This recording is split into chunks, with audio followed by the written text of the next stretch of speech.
I'm glad to see everybody here. My name is Paul.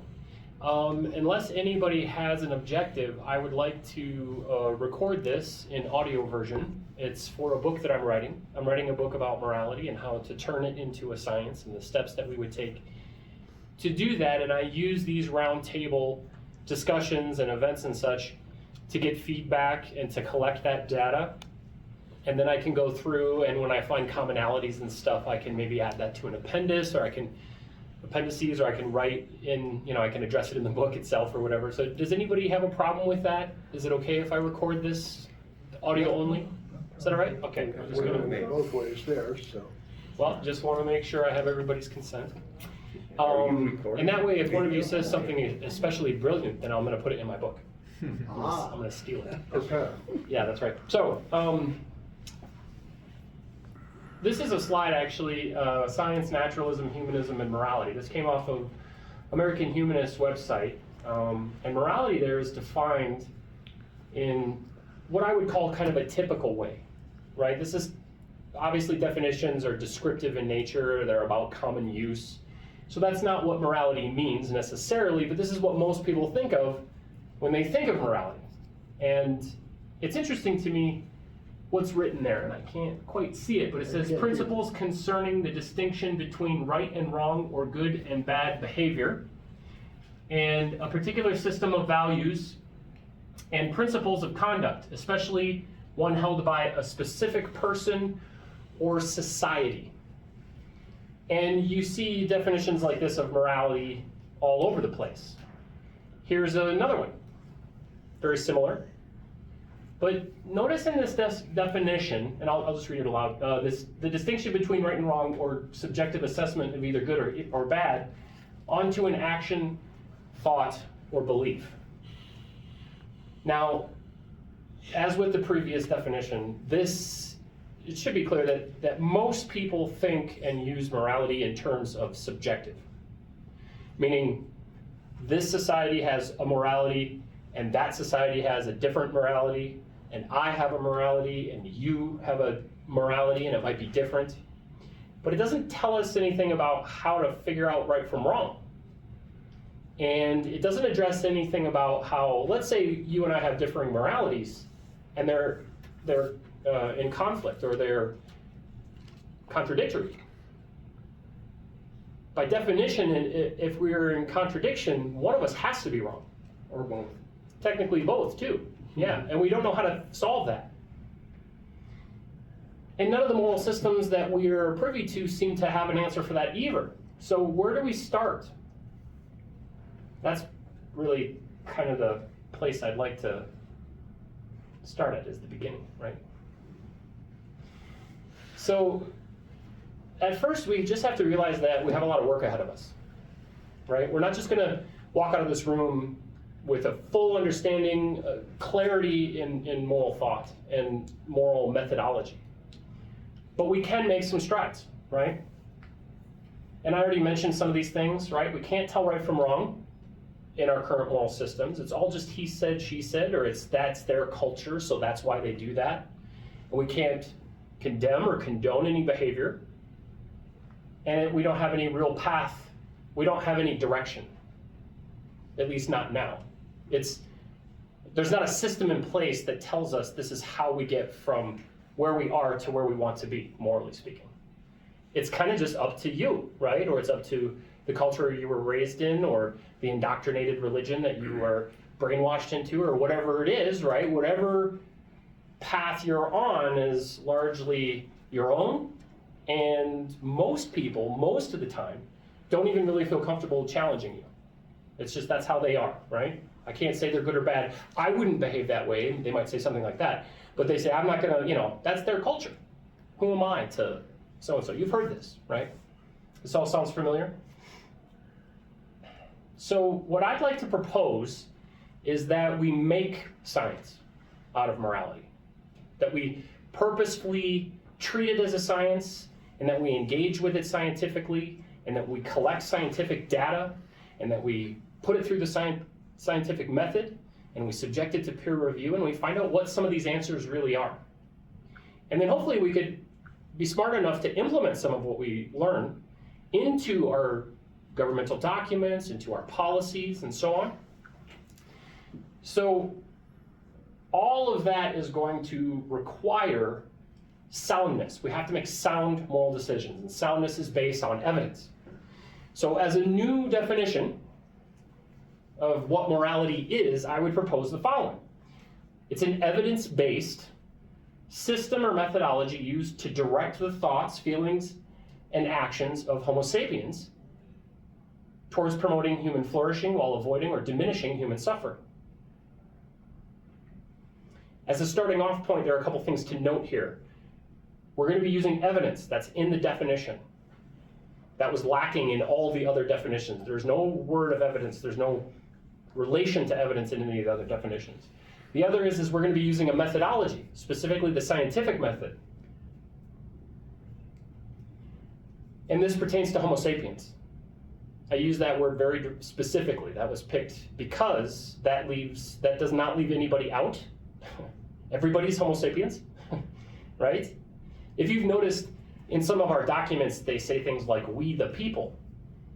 But it doesn't say what a people is. It doesn't say what a person is. It doesn't say who it pertains to. And in fact, in that document, the one I'm referring to, if my memory serves, sometimes I get the three mixed up, the three founding documents. But it doesn't distinguish what a person is, but it absolutely distinguishes what a person isn't, specifically African Americans. They're not people in that document. They're only 3/5 of a person. And that math is never made right.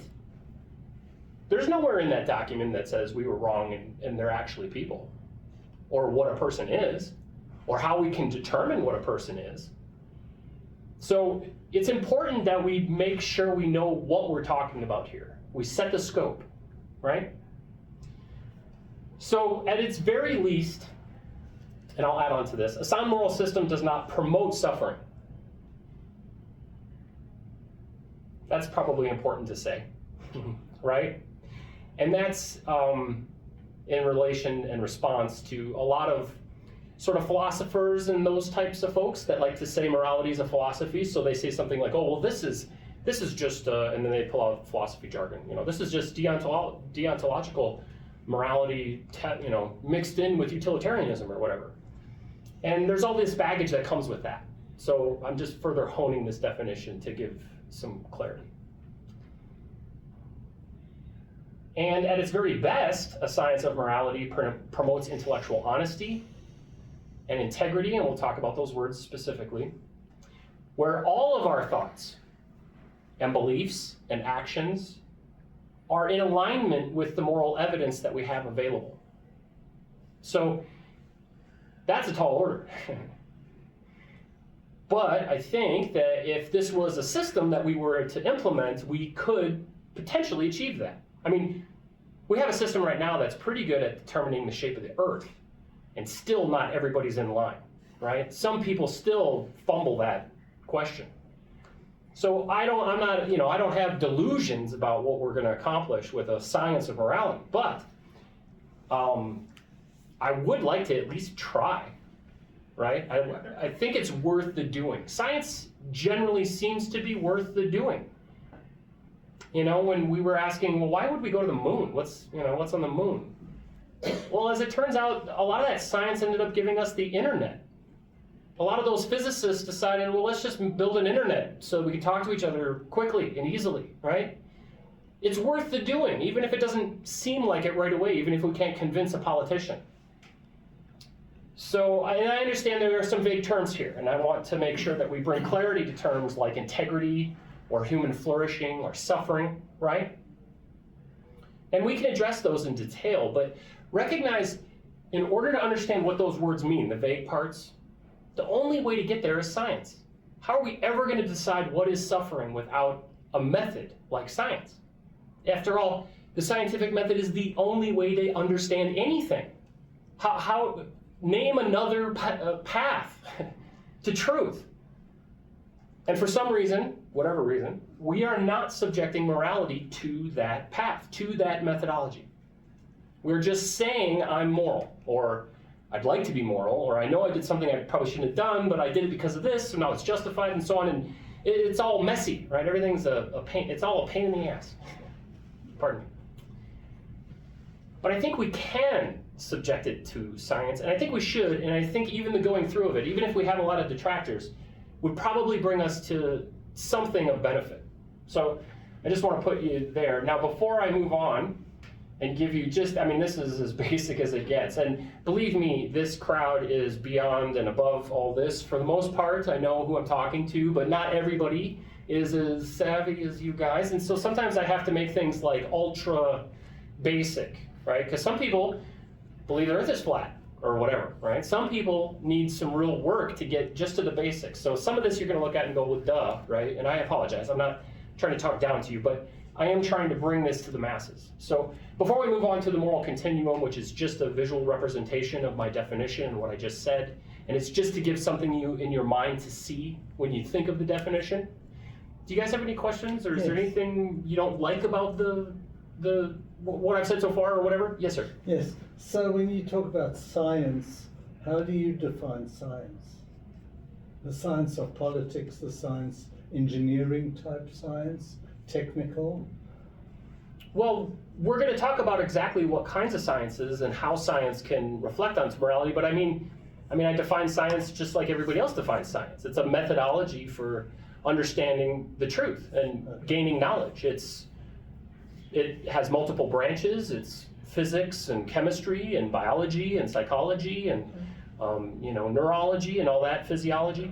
Does that answer your question? Yeah. Yeah. Okay. Discovering the truth. Yeah, it's the truth. I would say it's the methodology for discovering truth. Good. Or gaining knowledge, representing and modeling reality. There's a lot of different ways you could say that. Some people don't like that word truth. I just did a presentation on truth yesterday, and some people, I'm not going to say who, didn't love the everything I said, right? Yes, sir. My understanding is you're making as a basic assumption, which I think shared in this room very much, that science is the only and best way to gain knowledge and be accurate. But there are an awful lot of people that say poetry, fine art, Sure. music, that's the way you get to real truth. Sure. Is there a question, or do you want to just make a statement? I think that getting to the truth, there are multiple pathways according to quite a few people. I disagree, but that's the way. No, I understand. And to them, I would probably say, okay, well, poetry, your way to the moon. Show me how your music or art or what was the other one you said? Music or religion or belief no, I didn't or whatever. Say religion. Love, right? But I did say poetry, and people say Poetry. that's the way you get to the true soul of a human being. Sure. That's all this scientific stuff about how the gut works, how the brain Oh, no, works. yeah. I understand. No, to be clear, not everybody's going to be on board with this right away. Almost In fact- nobody, let me put it more strongly. Almost nobody? I think that, and especially Maybe get to the end of the last 10 presentation years, before science you is being decide it's not gonna declining work. Very much in the public perceptions. Only in the United States. There's a whole other world out there that embraces science much, much more than we do. But no, I take your point. This is not an easy road. I have not aimed low and then overachieved. I've aimed really high, and I'm probably going to fail. But we'll get to that. We'll get to my failure later. So now we have a definition that identifies that to be moral, we are going to have to engage in a method, and I talked about this a little bit already. This method is going to be based in evidence. Just belaboring some of this. To help us conceptualize this a little better, let's consider this moral continuum that you see here. On the left, we have suffering. On the right, we have flourishing. And in the middle, there's you, right? Or humanity, or Homo Sapiens, or your mother, or your kids, or whatever, whoever, right? And at its most basic,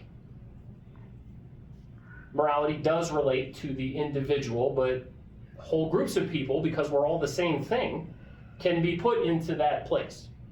I just put you in there because people think about themselves a lot. So you could put yourself right there. It's easier than if I put your mom, right? Or whatever. No matter who we put in this place, the goal is always the same. To move Homo sapiens away from suffering and towards flourishing through our thoughts, feelings, and actions. And I already sort of asked, but I was fielding other questions. Is everybody comfortable with this definition? Does this sound like morality to people? I was, Yes.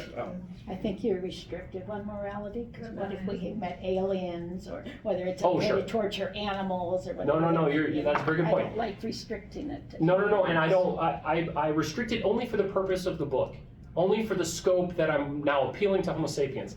After we figure out how to treat each other, and how to implement moral systems, and how to have a science of morality, I would love to open it up to chimps and the great apes in general, and probably orca, and anything else that we feel like we want to. I mean, you're allowed to. There's nothing in here that says you can't apply your moral ethic that you learned from science to a mouse or whatever you want. Something that has an experience, something that's alive, or something that suffers or flourishes. There's no reason why you wouldn't do that. But you're defining morality as Homo sapiens. I'm going to focus on Homo sapiens. But that's not a whole definition of morality, that's a limited definition. Yes, but I'm limiting it on purpose. Just to be clear, I'm limiting it on purpose because I want to deal with that first. Like, I don't want to sit in a room, no offense, I don't want to sit in a room and talk about mice or whales or whatever. Let's figure out the human part first, and then let's start adding things in. That'll be another book. This is this book. This book is the human book, and then the other book is, okay, now what do we do with whales or whatever, right? That's just for the book. But I understand your point, and I don't think it has to be. I think the definition, once understood and once the science is developed, opens up to anything that suffers and flourishes, including aliens, assuming that they suffer and flourish for the same reasons. Yes, sir. I think empathy is an important part of all this. It certainly is. Yes, sir. Yeah, but you just talked about thoughts. I think empathy is a thought. Sure it is, but that covers it then, doesn't it? Thoughts, feelings. Well, you We can will have talk bad about... thoughts too, so. Oh, certainly that, yes. And you can empathize with bad people, which is a lot of what happens. But we are going to actually specifically address empathy. It's going to be a little bit covert, but when we talk about how to collect subjective evidence in a scientific way, we'll be talking about empathy. So are you using suffering and flourishing as endpoints or standards that are a priority, good or bad? A priority, I good or think bad, so, but yeah. I mean, I think you could say that, sure. I was just looking at it, and in my mind, I'm going, flourishing or suffering are not necessarily good or bad themselves. Flourishing humans, overpopulation. Suffering humans. But flourishing doesn't mean populating. It's not necessarily what that means. And science doesn't mean, when we go into the science, it doesn't necessarily, the outcome of our scientific investigation isn't going to be the more people that there are, the more flourishing there is. That's not necessarily the case. We don't know what the answers are yet. This is just a framework for how to collect the information so that we can come to moral conclusions. So we have to restrict those terms as well. Probably. There's a lot of work to be done, for sure. Are we ready to?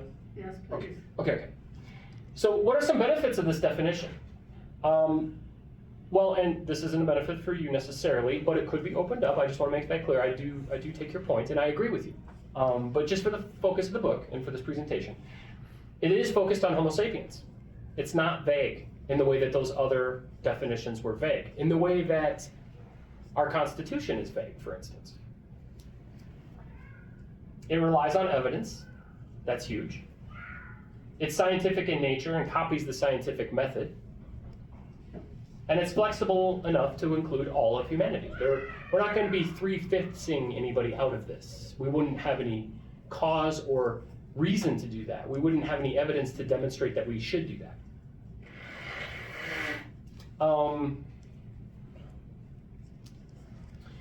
So now that we've discussed evidence, I want to talk a little bit about the two different kinds of evidence that we're going to collect and how we can do all this. So there's evidence of the hard sciences, right? And evidence like physiological science that tells us about the human body, neurology tells us about our brain and so on. There's hard science evidence that we can draw from. There's brain imaging and so on. But we're all human beings. We're all Homo sapiens. So we have the unique ability to vocalize how we feel. And that is, by definition, a subjective data point. Your account of your suffering or flourishing is subjective. and we should collect that from people as part of this process. And in that way, we can align our moral thoughts, beliefs, and actions with both objective moral evidence, like the facts of neurology or physiology or biology. But we can also include something like subjective moral evidence, like your experience of flourishing, to have a real full picture, morally speaking, of what it is that we should do and why. And we're gonna get to a real specific example. So I know you're all just like, how do we get there? We'll get there. And the outcome would be that because we're using evidence, we achieve intellectual integrity, meaning that our beliefs align with evidence. We don't have any beliefs that don't align with evidence. And we engage with this morality just like we do science and discover moral truths. So this has some real benefit to it. We could actually get somewhere with this. So what does some of this evidence look like? So this is Pew data. Now, this is just a visual representation of what a moral data set might look like. I want to be very clear here that the question they're asking, do you think abortion should be legal in all cases, legal in most cases, illegal in most cases, or illegal in all cases? That is a moral question, but it's not being asked in the correct way. And I'll explain that in just a moment. There's a lot of noise in this data, and I want to point that out. But this is what a moral data set might look like. And I know you guys know what data looks like. But I wanted to show you this. The answer to these questions are surprisingly simple if we use the methodology that I outline in this book. And we're just going to focus on the evidence and the science. I call these human data sets in the book. They could be called moral data sets or whatever, but I call them human data sets. And this is Pew's attempt to collect such data. And you've seen data like this before. But as I mentioned, this data isn't sound. I'll explain why shortly. But if you look at this data, this is what different countries think about the legality of abortion. But this doesn't tell us how we should think. This doesn't give us any information about what our conclusion about abortion should be. This doesn't help us come to a conclusion about abortion. This just tells us how either moral or immoral these countries are, right? We have a country like, I don't know which one is immoral. There's one that says 58 illegal in all cases. That's Indonesia. That sounds like me saying Indonesia is immoral in the case of abortion because 58, I guess, percentage of them think it should be illegal in all cases. But it doesn't tell me what I should think. And it doesn't tell me how to get to what I should think. So this data, while it does help you if you're a person who happens to be able to get pregnant and you might not want to carry it to term, this might help you figure out where you want to live, right? But it doesn't tell you, should you get an abortion? It doesn't tell you, is abortion moral or immoral? Is this decision appropriate or not, right? It doesn't tell you any of that. And this is largely the kind of moral data we're collecting. It's just filled with noise.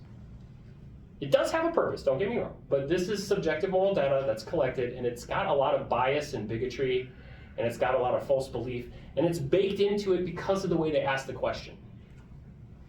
We'll talk about the right question in a minute. Let's talk about objective moral facts real quick. So, a human data set filled with objective moral facts. It's an objective moral fact that to flourish, human beings must breathe. Homo sapiens breathe, it's a fact of our physiology. If a human stops breathing or is forced to stop breathing, they'll suffer. That's a physiological fact. Shortly. And they'll die, which is what I would call ultimate suffering, right? And sorry? I just said for shortly they'll suffer and then they'll die and then they don't suffer anymore. Correct. They'll suffer so much that they die from it.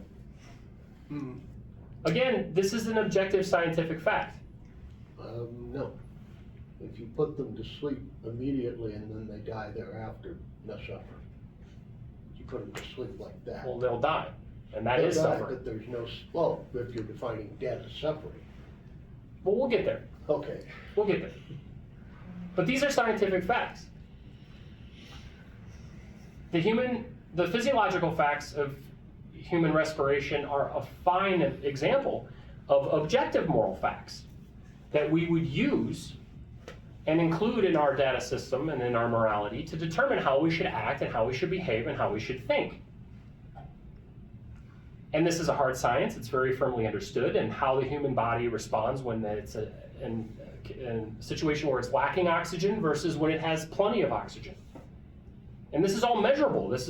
We even have a little thing that goes on your finger and says how much oxygen is in your blood right this second. I mean, that's how much access we have to this data.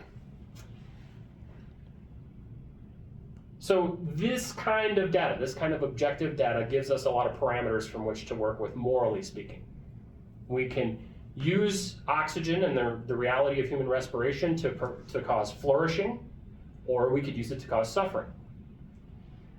And in the case of this person, they used it to cause suffering. And this is how George Floyd was murdered. Notice that what happened to George Floyd is completely reproducible. It could happen to any of us. Under the same circumstances, the exact same thing would happen. You would suffer and you would die. And we could predict this. It's very, very predictable. And that is one of the key elements of science. Can you reliably predict suffering or flourishing in a Homo sapiens? That's how I know morality is a science. Because I can. I could do this to any of you, or I wouldn't, of course, but this could happen to any of you, and it would happen the exact same way, in the exact same situation, and you'd suffer and you'd die. And it would be every single, there's no example where this wouldn't be the case. The opposite's also true. We could flourish reliably and predictably, right? With good, clean air that has plenty of oxygen in it. I mean, these are this is a fact of chemistry, right? There's a chemistry involved in our atmosphere that provides flourishing for humanity. And we can adjust that chemistry, and we are, for the worse, as it turns out. So, some of you might be asking, well, why was this immoral? And I would answer that it's immoral because George Floyd suffered. We know that something is immoral when someone suffers. We know when something is moral when someone flourishes. We can ask people if they're suffering. In this case, he might have been able to answer us, although I think in the picture on the right, he is already deceased, which is too bad. But we can take his vitals. We can determine how much he suffered and for how long and everything else. And like I said, this is all reproducible. This is all very scientific. Falsifiable, reproducible, verifiable, to peer review. We could put that through the scientific method and we could get the same answer. We could get a very predictable answer every single time. And that's very scientific.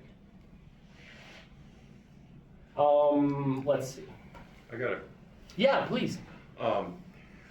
you're talking physical suffering here and stuff. I'll just throw out a quick example here. Rudy Giuliani is suffering big time. Sure. Does he deserve it? What he did to those clerks and what's happening? Is that immoral to do that to him, to make him suffer after what he did to other people?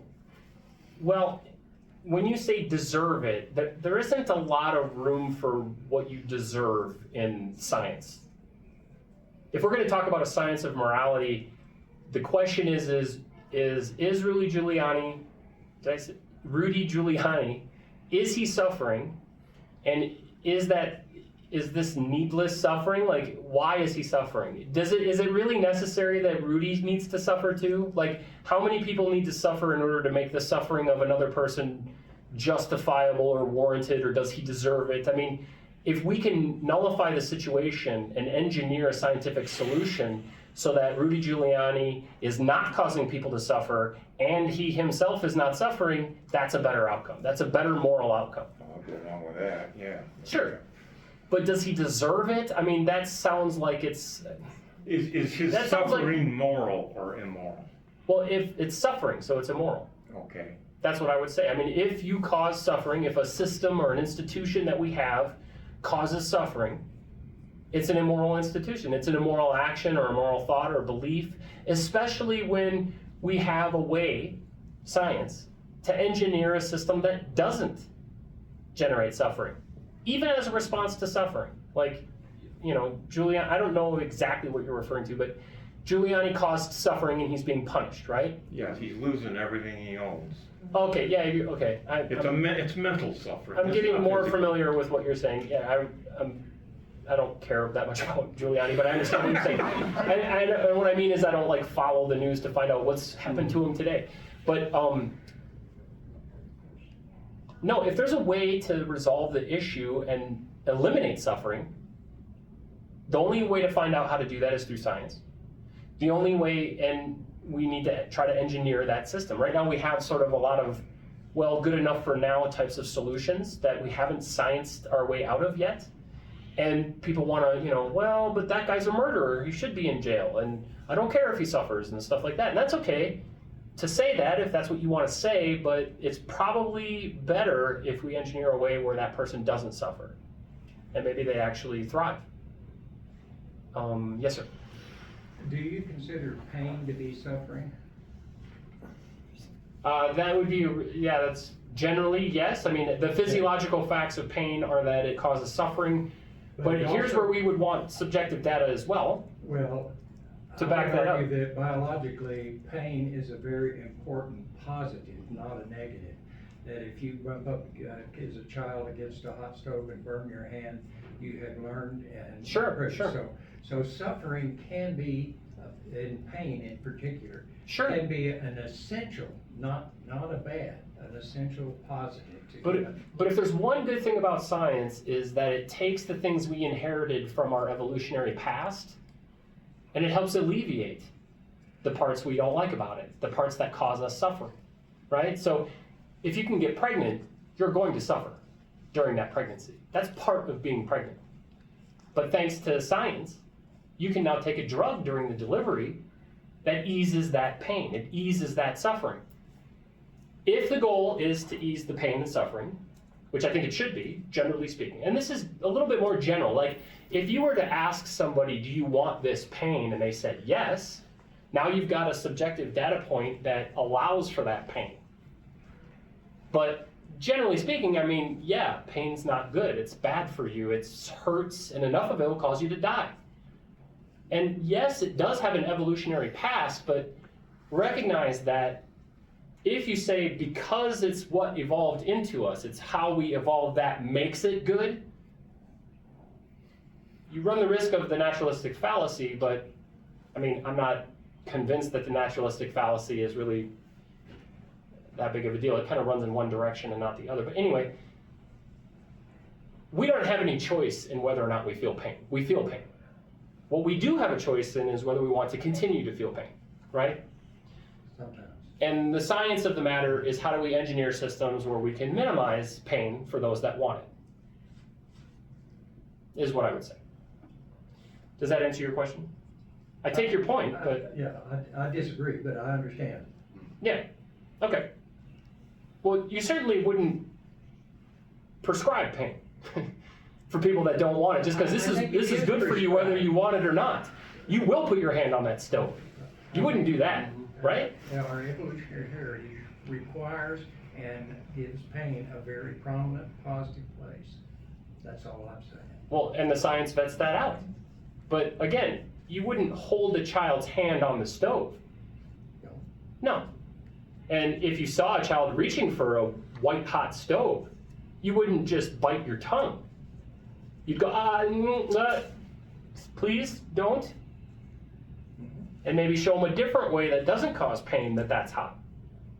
You'd engineer a solution where the child doesn't burn the tip of his finger off. Right? I mean, I understand your point, but just because something evolved into us doesn't mean we don't have a reason to solve that. I mean, we evolved into the food chain. We engineered our way out of it. That was a good thing. I like going to the supermarket. I don't like being chased by lions on my way there either. And I don't want to have to chase down a baby something so that I can eat this morning. You get my point. I get your point too. I take your point that a lot of the science is going to be. I mean, we're going to have to look at it long and hard and really do a lot of this work. There's a lot of work ahead of us. So, another place where I found some objective moral facts and some really well articulated subjective moral facts was in a book called A Child Called It. Is anybody here familiar with this book? Okay, it's a book where David Pelzer is the author. That's him. He was the child. And this is the worst, or maybe close to the worst, child abuse case in the history of California. So this is essentially a first-person account of David's abuse that he was subject to from the time he was born to the time he was 11, brought to him by his mother. Specifically, I already said that, okay. This book provides us with a lot of objective science and a lot of objective data points to demonstrate that what happened to him was immoral. But it's also a fantastic source of subjective moral facts. So let's start with a little bit of objective moral facts, and then we'll get on to some subjective. So let's talk about bruising for a second. These bruises can be counted and measured and assessed for severity and depth and so on. That's objective. That's science. It can be subject to peer review in case there's any question about how big or small or sensitive these bruises are. And that's David, by the way. That's all verifiable, it's all peer reviewable, it's all up to the scientific method to determine exactly what kinds of bruises these are and so on. And this is reproducible. This is predictable. I could do the exact same thing to anybody in this room. Anybody could do this to another person or another child, very predictably. If you hit somebody in the exact same place on their cheek, with the exact same amount of force, with the exact same type of object, the exact same thing will happen. Now, any prediction in science is going to have a little bit of error, right? You're going to predict it, and to a certain percentage, you're going to be correct. But that doesn't mean that we throw our hands up and say, well, you know, I could hit you with a bat and you wouldn't even feel it. It's like, come on. We know the physiological side effects of blunt force trauma. And thankfully, I mean, kind of not thankfully, but kind of thankfully, we don't have to reproduce this to determine that this is what's going to happen. I mean, it's already done for us. There's plenty of bad people out there, and we have plenty of this happening. So we don't have to take it into a lab and say, okay, time to hit the kids again, right? We don't have to do that, thankfully, but again, kind of not thankfully, because there's a lot of bad people out there doing it for us. And I'm not very thankful for that. So in this following account, these are his own words now. This is his subjective account of a specific event. So she put a bucket, and this is him talking now, filled with a mixture of ammonia and Clorox in a room with me and closed the door. I was ignorant about what was going to happen. Only when Mother closed the door and ordered me not to open it did I begin to worry. As I breathed in the fumes, I collapsed and began spitting out. My throat felt like it was on fire. Within minutes, it was raw. And the gas from the reaction of the ammonia and Clorox mixture made my eyes water. I was frantic. I thought I would cough up my insides. I felt as if I were locked in a gas chamber. I coughed up blood for over an hour. Of all my mother's punishments, I hated the gas chamber game, is what she called it, the most. So later, in response to this torture, David would say, inside, my soul became so cold that I hated everything. I even despised the sun, for I knew I would never be able to play in its warm presence. I cringed with hate everywhere I heard other children laughing and playing outside. My stomach coiled whenever I smelled food that was about to be served to somebody else because I knew it wasn't for me. So here we have a subjective account and real powerful words. Now, these are examples of the kind of subjective moral data that we would collect from people. And we would collect these into our human data sets and query those data sets to determine how to behave and how to think and how to feel about this. This is how subjective moral data helps us in the science of morality. And it's because we have an experience as Homo sapiens of our suffering and of our flourishing, and it's worth collecting. It's worth including everybody in this in this system and capturing that data. It's worth the going through of it to determine how people want to be treated. Make no mistake though, just because this is subjective data does not mean that it's unscientific. Anybody going through what David went through would have this happen to them, and they would respond with something similar. It's a fact of chemistry. If you breathe that mixture, you will suffer. And your account of that suffering is going to be in alignment with anybody's account of that suffering. You're going to talk about burning, you're going to talk about blood, you're going to talk about coughing, you're going to talk about breathing, and so on.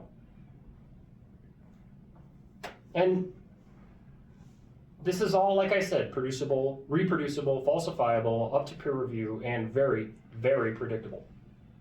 As all good science is, right? All good science has those qualities. So, let's see. And there's one thing I want to say right now, okay? So, no matter what your moral system is, no matter what you think about what happened to David, there is no way for you to talk this away. There's no way for you to subjectively spin this into a good thing. This is irrefutable evidence and facts of his suffering and the detriment of his body and his mind. His subjective account is indisputable. You do not have anything you could say or do. There's no moral system that you could take on as your own personal one to make this okay, or better said, to make this a good thing or moral. This is suffering, period. There is nothing you could say. There's no argument you could bring that would change the facts of what happened to David and how he perceived those things. And that's indisputable. So, before we move on to the slightly next aspect of this, let's take a deep breath, right? That was a lot of ugly pictures and ugly words. Not all of morality is ugly. It generally hits the hardest though, so I start with it. There's a lot of positive aspects to this that we could get into. Human flourishing is just as much of an aspect of a morality as suffering is. But suffering tends to get people's attention, unfortunately. But let's hear from the room. Does anybody have anything to say, or is this uncomfortable? I mean, are you okay? How are you? Question. Yes. I'm doing okay. So in history, like when we look at world wars, Sure. when we look at genocides, Indeed. in Africa, wherever you can think of a place, Yeah. you've had genocide. Take a there. step on the Where land. have we What's happened learned? there? That's science. I'm sorry, say that That again? is science. What is science? That genocide, that people suffered and died. Indeed. You're right. So where have we learnt as Homo Sapiens of this suffering? Where have we learnt to make changes to this morality? Well, I think that's why I'm encouraging us to make a science of it, because largely I think we've spun our wheels. I don't think we are learning as quickly as we could be. Okay. I think there's a lot of morally good people. I think a lot of people would deny, or maybe deny isn't the right word, but would reject a command to murder, or they would vote against a genocide or whatever. But I think there's also a lot of people that morally don't know how to behave or what to think. And a good scientifically written book with real conclusions and demonstration of what the actual answer is would be beneficial to those folks. I think it would be reaffirming to the folks that are morally sound in their thinking, that recognize suffering as what it is and recognize flourishing for what it is, and recognize that things like war are probably pretty obsolete. We might have a way to get what we want and work together as opposed to murdering each other in times of conflict. But I think that's part of the reason why I'm writing the book and why I publish my podcast and the other stuff that I put out there, is because it does seem like people are kind of lost. I mean, when you look at that initial definition, even a good moral person sees that and goes, yeah, that looks about right. It has no direction. It doesn't talk about evidence. It doesn't talk about Homo Sapiens. It doesn't talk about methodology. It's just whatever I think is right is right. And I think a lot of people are kind of in that sort of holding pattern. And I'm not judging them. I'm just saying I think we could help direct people towards something sound. And how do we perpetuate that from generation to generation moving forward? Well, the same way we do it with science. We write a book about it and we teach it to them, you know? Hi, welcome. Please. Were there any other comments? Yes. Yeah, so where can you go in a society where a significant proportion of us believe in a sky daddy or deity that invented Yeah. and patented Yeah. the infinite suffering, right? Yeah. Mm-hmm. And those people that follow that are okay with it. Yeah. They've somehow squared that circle and said, Well, yeah, that makes sense to me, it- that somebody that doesn't follow this rule book should suffer for eternity. And they're okay with it. They're like, yeah, that makes sense to me. Yeah, no, I mean, I don't think we can underestimate humanity's ability to engage in bloodlust and to engage in cruelty. I don't think it's possible for us to just science our way out of that aspect of who we are. Yeah. We really are pretty much chimpanzees still. And we really do I even enjoy watching my enemies suffer to some degree. To some degree, I'll give you an example. I could hold up two different politicians, a picture in one hand and a picture in the other, and they're diametrically opposed. And I could guarantee that I could show what these two pictures, and everybody, 100% of people, would feel good if one of them suffered and would try to not have the other one suffer, right? If they saw one of them get shot, they'd be like, well, I don't love shooting people, but I'm kind of glad they're gone, right? That's not uncommon, and it's not uncommon for people, but that's the science tells us that, and more science, the better. Why are we so obsessed with bloodlust? Why do we enjoy watching our enemies suffer and so on? And how do we engineer a system out of it? That's what I'm proposing here. That the science is the key still, but the answer that I like to think is, if you have sound moral principles, and if you follow a system like the one I'm talking about, and that's the one I try to follow, I look at my political enemy and I think, okay, I don't feel bad that they're dead, right? They were a monster. But if that person, whichever picture you have in your mind, the politician you hate, if they were to approach me and say, I heard about this pandemic, should I wear a mask? I'd say, yeah, you should. I'd say, I have one. Do you want one? I'm going to be a human being with them. They're Homo Sapiens. They deserve that. We talked about that word. I don't love that word, but I'll use it here for this.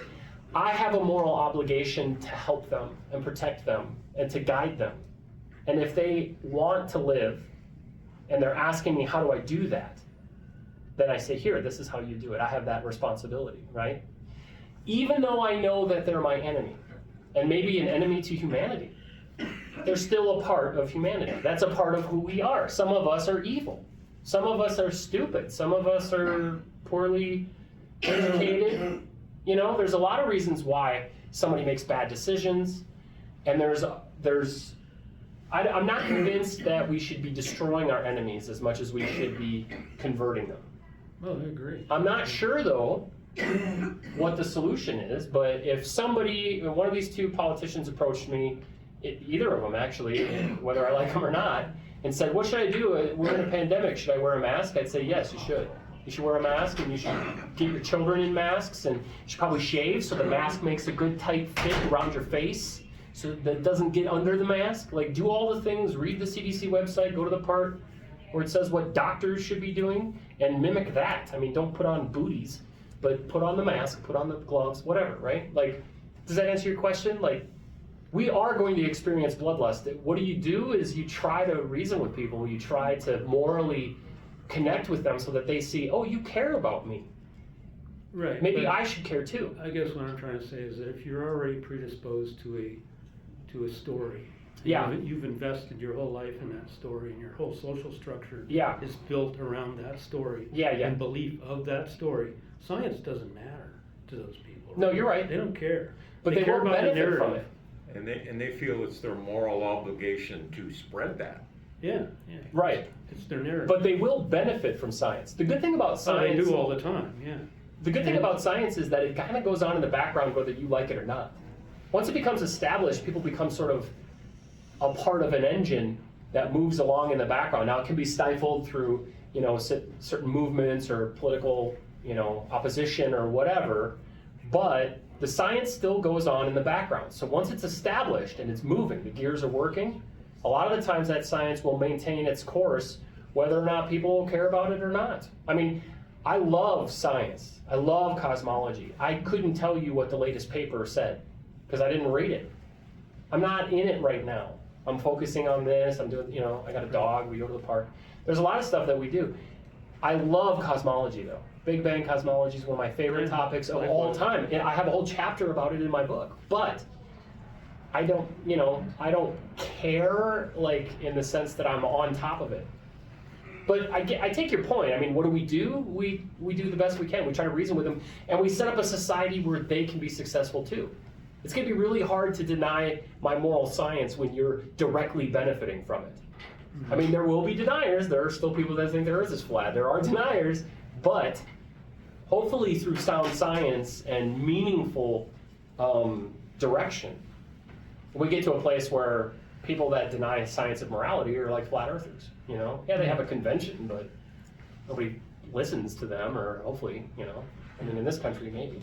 Yeah. So when you talked about your these two people, one you dislike, one you like, but if they needed a mask, you would offer either of them. Oh, both. Is that, yes, and you do that because of your own morality? I do that because of the science of morality. Yes. They demonstrate they're Homo sapiens, and if I don't help them, they'll suffer. So, but what about, isn't that integrity?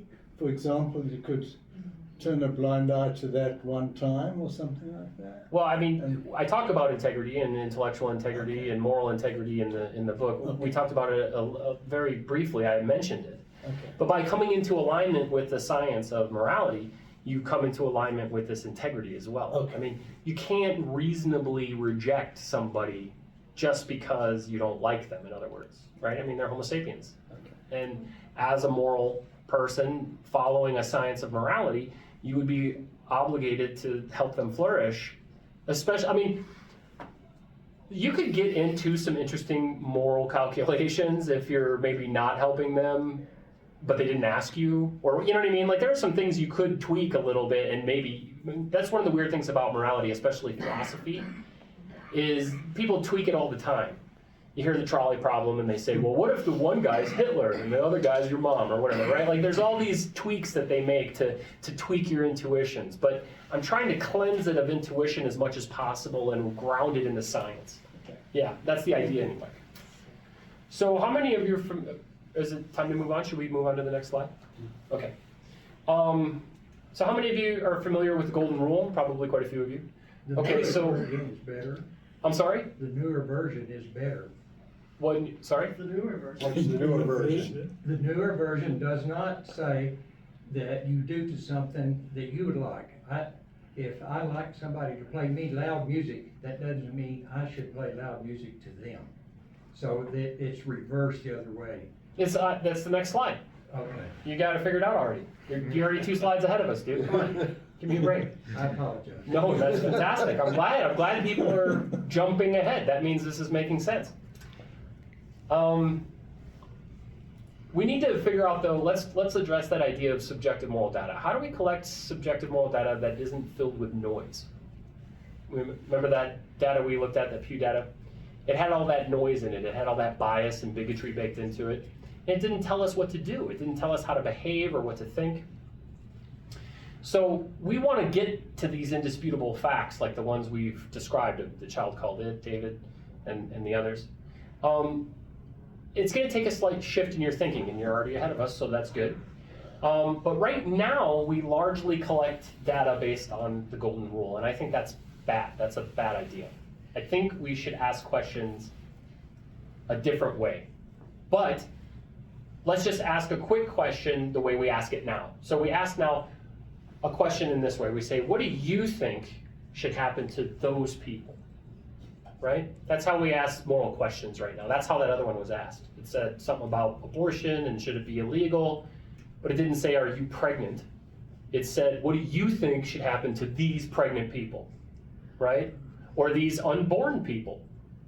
There were people that aren't born yet.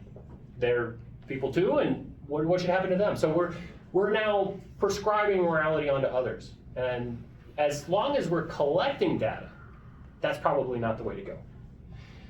So I'm going to take a minute just to look at this Pew poll here. Do you favor or oppose the death penalty for persons convicted of murder? I think it's implied in here that you're not convicted of murder. This is a golden rule question. What do you think should happen to those people? It's a real quick, just demonstration. Let me ask you an appropriate question. If you were convicted of murder and you did commit the murder, should you be put to death? By a raise of hands. Who believes they should be put to death if they murder? Is anybody in line? No? Okay, so we just did a Pew poll, right? We just did one based on the correct standard. And notice I asked you what should happen to you if you are in the group of people that are affected by the question. Remember that. So this one tells us what postgrads think and what Republicans think and what Democrats think or whatever. And all this tells me is how immoral or moral these people are, right? It doesn't tell me how I should think. So let's tweak the question. Do unto others as they would have you do unto them, right? And this does something very important that the other question doesn't. Or the other rule, if you want to call it, whatever. This is how we collect accurate moral data, subjective moral data, that does not have that bias or that bigotry or that noise in it. Because it focuses on asking somebody what should happen to you, right? So by changing the focus of the question and making it so that we reach out into the world and ask people how they want to be treated instead of treating them how we think we want to be treated, we get a better answer. And how is it better? Okay. Like I said, it reaches out into the world. We don't just suppose we know the answer. We're not reflecting internally to determine what other people think. We actually ask them what they think or what they want for themselves. It also solicits answers that can be used to direct our actions and our thoughts and our beliefs in this sound moral system that we're compiling, right? There's no bias because they're not talking about anybody other than themselves. You're getting the real answer of what they think should happen to people who are convicted of murder in the case of the question we just asked. People like themselves, right? Because everybody's willing to give somebody else the death penalty, nearly. I'm not, but a lot of people are. But most people, and this room was a good demonstration of that, would not do that to themselves. That's not how they want to be treated, right? And that makes that data that we collect, although it's subjective, it makes it scientific. Because once we collect it and aggregate it, then I can query that data and find out what percentage of people actually want to be murdered when they're caught murdering. That's really the data we want. Not what you think should happen to a murderer. You might be biased against murderers. I mean, that sounds funny when you say it like that, but you might be. What should happen to you if you murder? So,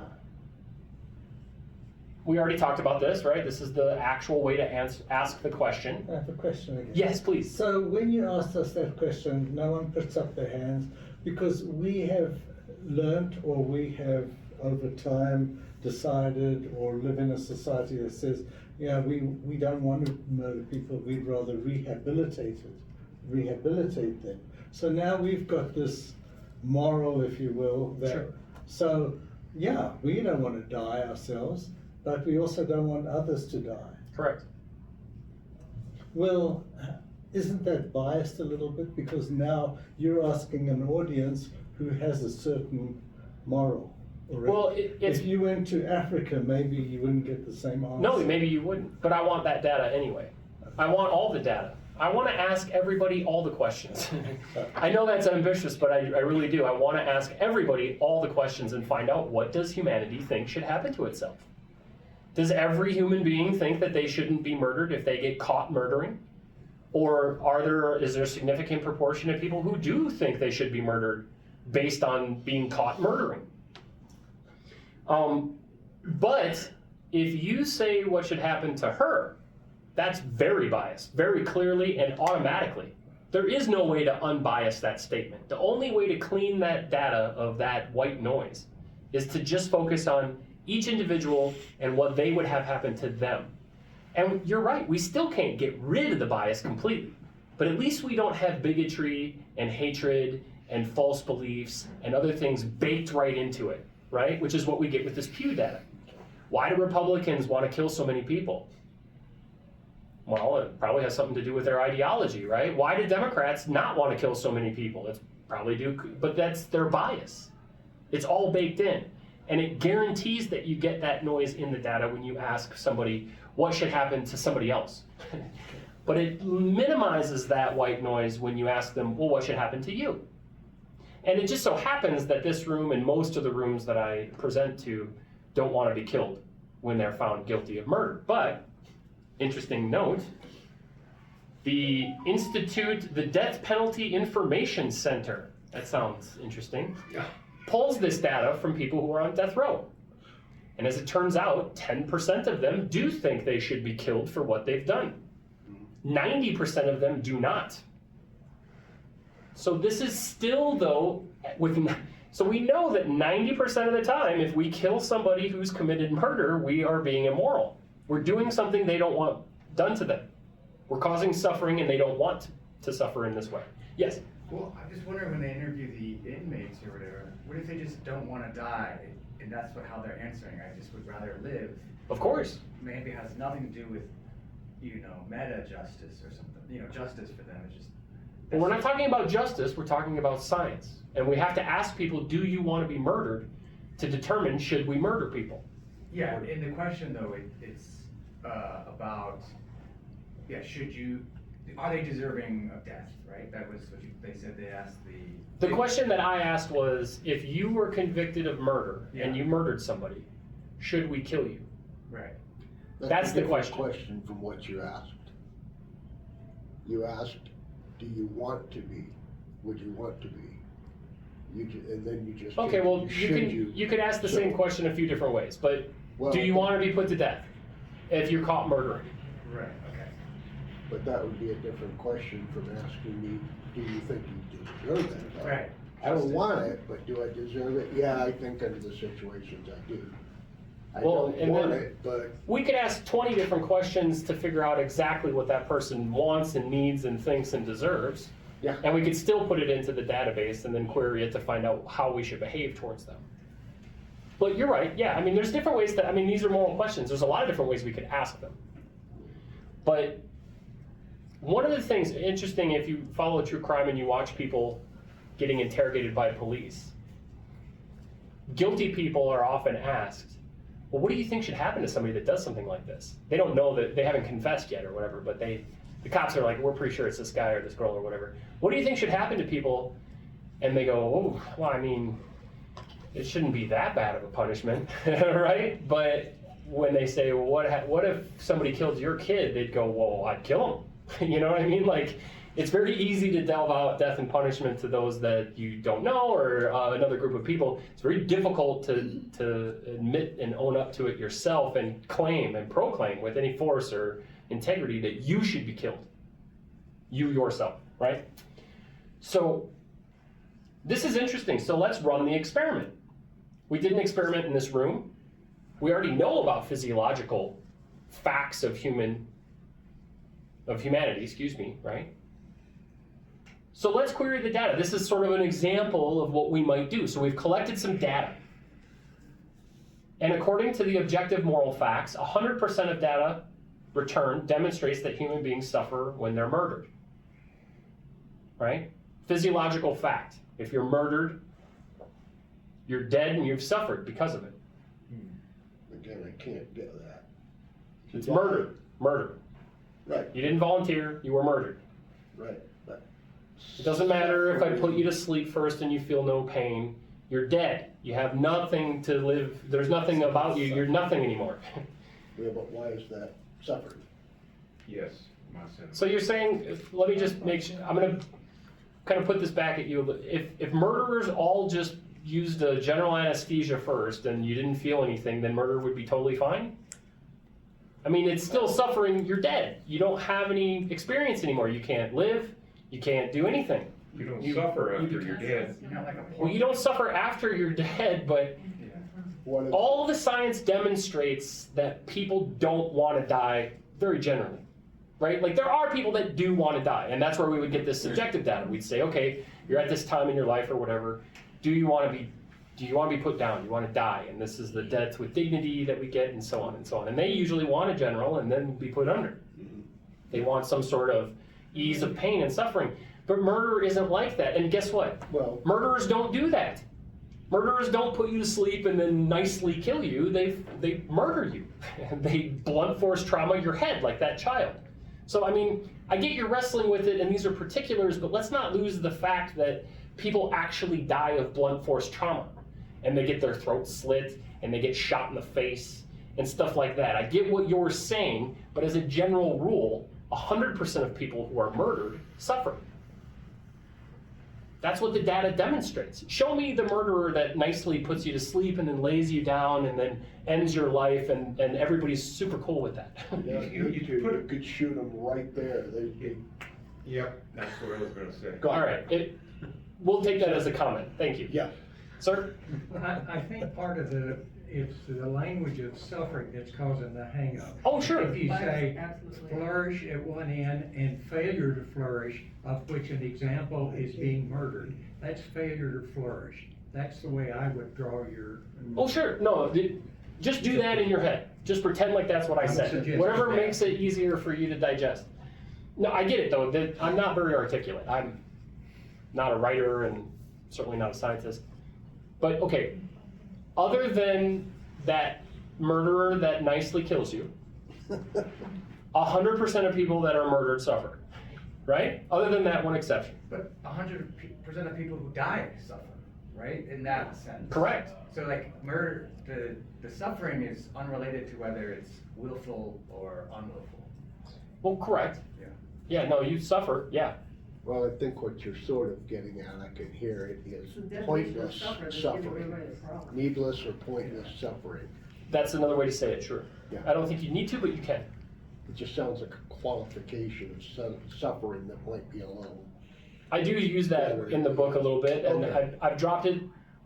I don't know, I test out different ways to say things. That's part of why I'm doing the roundtables, because I want to hear people's reaction to suffering versus pointless or needless suffering or whatever. Suffering generally, though, well, let me finish the statement. We'll get there. We'll get to the end of the slide, hopefully. Furthermore, according to the subjective moral facts collected using the standard we've now assessed as the correct standard, death row inmates report that 90% of them do not want to be murdered. Thus, we can say that the death penalty is immoral. 100% of the time, objectively speaking, and 90% of the time, subjectively speaking. So that's very clear direction. If we ask, should we kill people that kill people? We query the data, we get objective facts, we get subjective facts, and we have very clear direction. And an answer, right? That sounds pretty definitive. Well, it's like a sociological, like, if the majority of people millions of years ago thought that sacrificing animals was like the moral, ethical thing to do, they at that time would think it's absolute right and wrong. But like, how do we know it won't change? You know, it won't change for us 100 years down the way. Well, generally speaking, though, we're not going to escape the facts of our biology. You know, we're never not going to be Homo Sapiens. We're never not going to feel pain. We're never not going to have the same restraints and constrictions. And pardon me, you missed some of the first part. So some of this would have been covered, I think, Okay. for you. But for instance, we're never not going to be able to stop someone from breathing, and that act alone is going to cause suffering. We're never going to have that problem. I mean, I understand, like, from a philosophical perspective, people like to say things like, well, what happens if everything changes and the whole world is totally different and we all of a sudden aren't what we are? But we don't generally have that problem. Right. I guess it's like. And some of the scientifically language- speaking, we're never going to have that Yeah. problem. Some of the language is very kind of absolutist. And it's designed that way, absolutely. Yeah, but it's based on social opinion, No, it's not. right? Like, No. when you say data, you're talking about the polling of people's opinions? Well, when I talk about subjective moral facts, Uh-huh. yes, I am saying that I'm taking their subjective experience of suffering and flourishing. But it's not that it's, when you say like their opinion, I don't love that terminology just Right. because someone's subjective account of their flourishing or suffering isn't really an opinion. I mean, it won't be your opinion that you're suffering if I do to you what the police officer did to George Floyd. You'll suffer and die. Yeah. And your account of that suffering won't be an opinion. It'll be your suffering. It's just your articulation. It's a subjective version, but it will be suffering. You won't ever be like, this is great, and now I'm dead. I mean, it's not going to change. It's a physiological fact that when somebody puts a knee on your neck, it's not going to feel good. You're going to go into a response that you can't even control of suffering. It'll be fight, flight, or freeze. I guess just listening, it's difficult to tell when the fact is just social opinion, just so far. No, I understand. I think we cut through, maybe I'm wrong, maybe the rest of you can keep me honest here. I think we cut through a lot of that more in the beginning of the slides, where we were grounding all of this in science, and we were talking about objective facts and moral facts. But I could be mistaken. But like social science. Or like when you Well, it's a physiological, biological fact that you'll suffer if I stop you from breathing. If I put a ligature around your neck or whatever, you'll suffer and die. That's physiological. That's not social. But we can draw from the social sciences, and I think the social sciences like psychology and sociology and economics and such can greatly benefit from an active and directed and purposeful use of a science of morality to figure out how we should organize ourselves and how we should deal with, for instance, criminals. We've already sort of talked about that, like what should we do with people that murder people and so on. So I think those sciences have a lot to gain from this kind of purposeful moral science. So real quick, I'm getting really close to the end. I feel like I've been talking for a long time, and I have been. Human rights. Any good morality has human rights in it, right? You have to be able to demonstrate that you have human rights. Now this is going to be hard for some of you. Human rights are something largely that we have just said we have. And even scientists and philosophers and religious people have said, well, it's either given to us by God, or it's we've derived it from what the Bible told us, or we just say we have it. It's like an agreement that we have. Some people even say that it's given to us by our governments, or that we give it to each other. I grant you your right. But that can't be right. I mean, it's a right. What is a right if it's not something that you have? It's not granted to you. Let's explore this a little bit and try to figure out, where do these rights come from, and how can we actually use science to demonstrate that we have them? So let's get to that real quick. Oh, before I do really quick though, I just mentioned religion, and I mentioned sort of this paradigm. Largely, human rights is still stuck in a paradigm that we inherited from religion and philosophy. We've accepted that. And one of the goals of this book is to take things that we currently understand in one way and to make it into a science. And that's what I'm gonna walk you through that process right now. So if we look to biology and the biological definition of life, it has quite a few basic properties, right? And it doesn't apply to all life. Some life has other properties or whatever, but this is like generally life. This is as scientific as I need to get right now to demonstrate my point. But there's going to be things like capacity for growth, reaction to stimuli, metabolism, energy transformation, reproduction, and so on, right? There's also going to be things like homeostasis, being composed of cells, having a life cycle, being able to adapt to changes in environment, and evolving over many generations. Evolution, essentially, right? But if you look closely here, you can derive your right to bodily autonomy. And I'll show you how. So Interestingly, Maslow's hierarchy of needs kind of already does that under physiological needs. If you look under physiological needs, Maslow nicely sort of summarized some of these for us. We need air, water, food, shelter, sleep, clothing, and sex, although he says reproduction. I like sex. Let's now consolidate this list down to the bare essentials. Let's get rid of clothing, because clothing is just a derivative of shelter, right? It's redundant. And let's also remove sex. And we're just going to do it just for a minute, just because it takes special consideration. We evolved to need two people to reproduce. Therefore, we evolved to require consent. It's not your right to reproduce in the same way that it's your right to breathe. You must acquire, it requires consent, right? And so we're just going to table it just for a second, and we will get back to it. So with our new list, we have air, water, food, shelter, sleep, and I'm going to add in homeostasis, because we have to regulate. I borrowed that right from biology. Maslow didn't have it, but we have to be able to regulate. In other words, we have to be able to shit, right? You get pressure build up, and you have to let things out. You have to release. There's a lot of different ways in which you engage in homeostasis, but pooping is one of them. So we have everything here to demonstrate, first off, that we are alive, right? And these are the things that we maintain to stay alive. And we don't have a choice in this matter.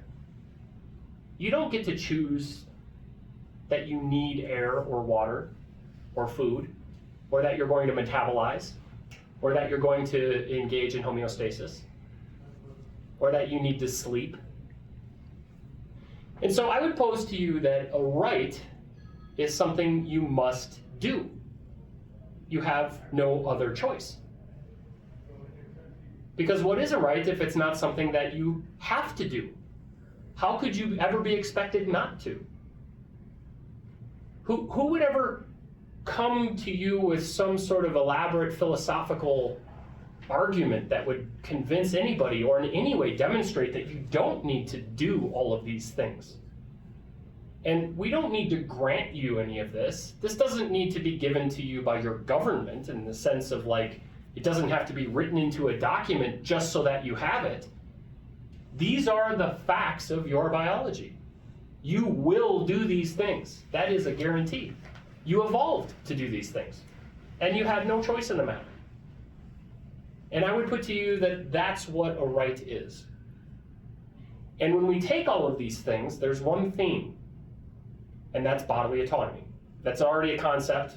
It's easy to just usurp it and use it for my own wicked purposes, right? But putting things into and having things come out of my body, it's my choice, it's my right, it's my ability. I say choice, but I don't really have a choice. There are some choices that I make, but I will do these things, guaranteed. I don't have a choice. That must be my right then. Now, let's see. As kind of a tongue-in-cheek, I think we should be putting these rights into our documents in a way that makes them scientific. So this is sort of a fun little, as a well-regulated Homo sapiens being necessary to the security of humanity's right to bodily autonomy, the right of the people to homeostasis shall not be infringed. That sounds familiar, right? Some of you are familiar with the Second Amendment. I would propose to you that this might be a more interesting amendment. It has a lot of scientific terms in it. It tells me that I have a right to my bodily autonomy. Now, I didn't use the word bodily autonomy, or no, I did use it. I didn't even read my own thing. I did use the word bodily autonomy. Did you know that the words bodily autonomy and rights in the sense of scientific rights isn't anywhere in any of our documents? How did we write a document about humanity and fail to define what humanity is, how we know what a human is, what bodily autonomy is, and how we know we have that right? Now, if anybody ever asks you, well, why do you think you have a right to bodily autonomy? You can say, what other choice do I have? I must put things in and have things come out of me, and I must be the one to regulate that. any infringement upon these activities is immediate suffering. It's equivalent to the worst kind of suffering. And if you have any question about that, look up some of the cases of people that are being starved to death, or people that have been murdered in gas chambers. You take away any of these things and suffering is a guarantee. It's a physiological, biological fact. You make sure that these are clean and healthy and readily available, and people will thrive. Guaranteed. Every single time. There is no society under which these things are readily available and clean and for use that isn't thriving as far as these things are concerned. So I did say I'd get back to sex. I don't need to talk about it right now. I think it's enough. There's another presentation just about sex, because of course there is, right?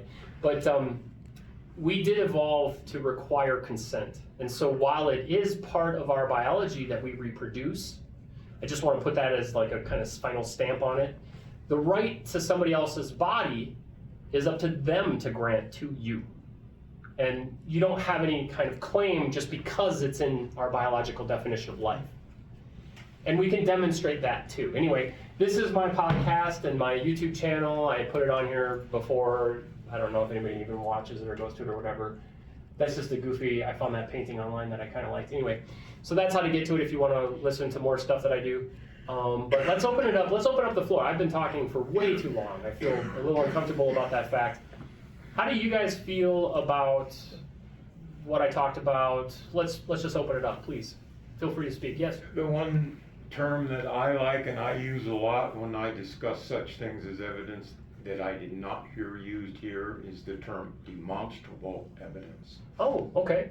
Sure. I mean, I'm almost positive I said demonstrable, but no, noted. Yeah, I might have missed it. But Well, I'll put it in with more oomph next time, Okay. or maybe I'll repeat it more often. Because you're right. No, demonstrable is exactly part of it.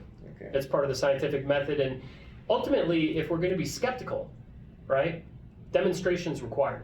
Mm-hmm. If you can't demonstrate your belief or your thought or whatever you're proposing, your claim, then why should I believe you? Right. Yeah. Otherwise, I'm not just going to trust. This isn't about faith. It's about demonstration. So good point, though. Thank you. And then the other thing, early on, you talked about subjective morality. Yes. I think the same thing of faith. In what context? That it, I don't know how to quite say it now. It's both. You can't determine who's right in an argument with subjective morality. Right. Correct. You can't do it with faith either. Correct. That's what I was trying to say. You need demonstration. Yep. Yeah. That's exactly why I think a lot of people want to be able to. I kind of said that at the beginning. It's like people want morality to be subjective, I think largely because they don't want to be demonstrated to be immoral. And that forces us to look in the mirror and go, oh my God, I did something immoral. I mean, it's demonstrable. I can't deny it. But it definitely hinders our path towards moral conclusions, I think, in the same way that trying to do it based on faith would do the same thing. Yeah. Sir? I'd like to be redundant and repeat again. Please. I think you need to change suffering as I know that's a big deal, but I would argue that failure to thrive is better. Sure. And let me give you an example of a place where a large fraction of the human population now on morality thinks that the afterlife is where you have the least suffering. Sure. You have the most good. And so, but they don't say that's where you have a failure to thrive. You can't thrive in that situation. Sure. But martyrdom and all the wonders that come from the afterlife is, I think suffering is a term and a description. I'm certainly in favor of what we're trying to do. I try to do it myself. Sure. In many ways. Good on you. But I would encourage you to think very carefully about whether suffering is that end of that spectrum that you started with me in the middle, suffering on this end, and thriving on this end. I think if you say failure to thrive, you're going to make more progress. Well, there might be a distinction to be made in the book. There might be a reason to pause on that and talk about suffering versus failure to thrive, or to further break it down into more granular, more detail. Yeah, this is very summarized. The book is very not. It's very detailed.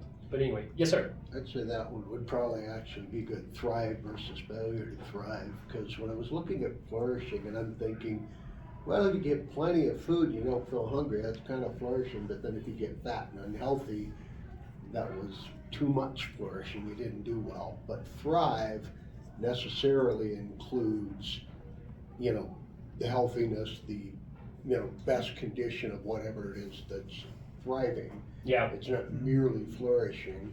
And then you would also have the sort of a graded decrease to failure to thrive like you should, failure to thrive at all.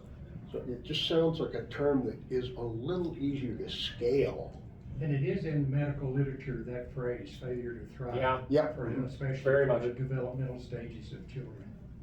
Yeah, no, and that's that's a good point, yeah. And it's all worth the going through. Having this discussion, just the little bits that we're hashing out right now is all worth it, right? This is all valuable stuff that we would want to include, so all good stuff. You look like you were going to say something, did I? Yeah, sure. I appreciate your efforts in wrapping more science around morality. Indeed. I think it needs to be done. Mike Grant gave a talk a few months back on the evolution of morality, showing how it's evolved. He's a biologist. Sure. And showing how it's evolved over the millennia as a benefit for species, right? And anything that can be done to put more science around that, whether it's evolutionary connection or what you're doing, I think is a great thing, because religion has claimed the patents to that for way too long. You know? Yeah, I think And religion it's and philosophy. We wouldn't be. How would we know not to kill each other weren't it for a book that tells us we're going to suffer Right. if we do that? If we do something bad. And my question is, how do we demonstrate that we shouldn't kill each other? Yeah. But I think Failure to thrive. that's a big driver of why I wrote the book, is because I wanted to bring it from a more traditional, historic. In religion, it's sort of an edict. It's something that's given to us by a higher power, and that clearly isn't right, and it doesn't work, and we can't demonstrate any of that. But then in philosophy, it's just largely fancy. Like, a lot of it is just sort of what I think. So there's like the Stoics, and then there's the utilitarians, and there's all these proposed options and solutions, but there isn't a direct path based on evidence. And so that's what I wanted to usurp all that information and drive it into the ground with evidence and say, okay, we need to actually come to the conclusion. And it doesn't matter if you're a Stoic or utilitarian or deontological. It doesn't matter if you're Christian or, Muslim or Jewish or whatever. It doesn't matter. What matters is can you demonstrate the veracity and your claim? Can you demonstrate that you're a moral person, or that your system is moral, or that your document, your governmental constitution or whatever, can you demonstrate that that's moral? That kind of thing. And I really want to drive that into the very foundation of those types of law, and we're passing laws and we're putting in social systems and so on. A lot of it's based on, some of it's based on what the Bible says. Some of it's based on what people think is okay. What can you demonstrate is going to benefit humanity and so on. So, and maybe not just the billionaires. Maybe there's a demonstration for everybody, that works for all of us, not just the people that can afford to clean air before they breathe it, so to speak. But yeah, is there any other feedback? You guys have been kind of quiet. Is there anything you want to say? No? I have another question for you. Yeah, please. This is a loaded question. Okay. Are you vegan? No. How do you rationalize the meat production industry? How does that reconcile into your worldview? I have to do the science and figure it out. I'm not happy about What it. about suffering of animals? Yeah, no, I'm not happy about it. I don't want animals to suffer. But they do. It's away from On the biggest scale, the scale of human suffering in the meat industry is beyond all the suffering of humanity combined since we've Perhaps, existed. But that Oh, still trillions and takes trillions it of out animals die. And don't think I'm vegan, because I'm not. I didn't say you were. I call myself an aspiring vegetarian. I still. I want a viable option. I would, Yeah. and I have tried to support viable options to meat production, and personally couldn't stick to the diet, but Right. it's Yeah, it's a hard one to crack. it's as a hard as I one. can push right now, and I keep research. I have like vegan Tuesdays and vegan Thursdays, and there were times when I was doing like, It's a start. you know, days of the week, months at a time, and years at a time. But no, I mean, here's the thing though. The only way to solve that is through science and engineering, and there's no other option. And we have to drive towards that goal. We are at like, this is the same with the prison system, and it's the same with meat production, right? It's a system based on suffering. It's a system that has it baked into it. Yeah. So we know it's not a moral stopping point. It's a pause at best. And as much as we can engineer our way out of it using science and technology and reason and all the moral science, we should be doing that, and we're not. Nobody's meaningfully trying to figure out another way to humanely house murderers and psychopaths and child molesters. Oh, yes, they are. Most people are happy to have them suffer. Yeah, but there are people who've worked out a more humane way. Well, sure, and good on them. But this is not sweeping the world as a moral Right. truth and absolute. I mean, this is small, tiny pockets of success in an otherwise abysmal track record of treating people horribly. And the same goes for cows and lambs and chickens, and you know what I mean? And we have a real answer that we know we need to get to, and in any meaningful sense, we're kinda not. I mean, yes, there are people that are like engineering alternatives to meat and so on, but I mean, it's largely left up to the economy, and there's all kinds of, there's all kinds of propaganda for and against and all this other stuff. Well, what does the evidence demonstrate is what I'm curious about and what I want to drive towards. And so the policy would be based on the evidence, not on our fancy. Now, it is true though that we evolved to have these tastes.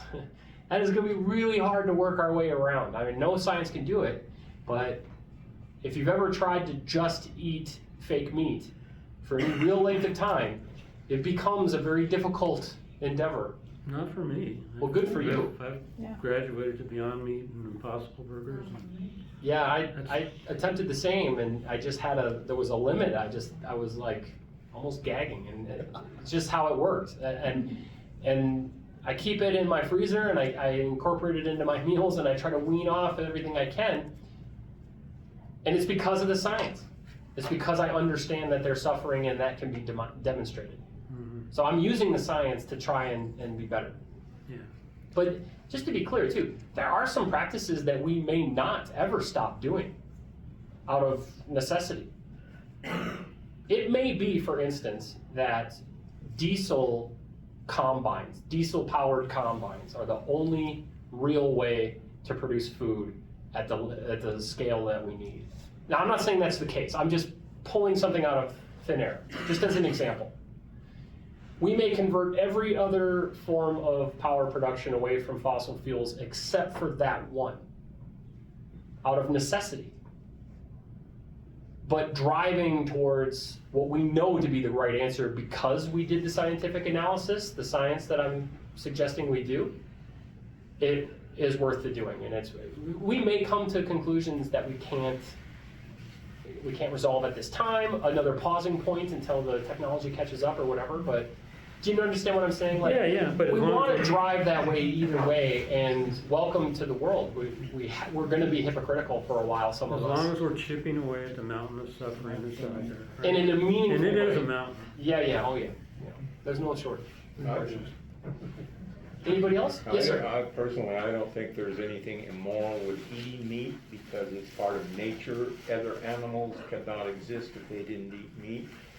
The moral question is how that animal is treated before it's killed. There's a nuance there worth exploring for sure. I'm not sure though that just because this is how we evolved, that it makes it moral. I'm not sure that I'm willing to concede that point. We're just part of nature. I think that's called the naturalistic fallacy, and I think it does work in that direction. I think it can be misapplied in other applications, but I do think that, for instance, just because, for instance, I evolved to have a very sensitive part of my body very readily available and exposed to the world in a very kickable location. I would prefer that that wasn't the case, but just because I evolved that way doesn't make that optimal or moral. There are other people who evolve to have other things that put them in jeopardy and cause them suffering and pain. And that doesn't mean that it has to remain that way or that we shouldn't try to alleviate that pain and suffering.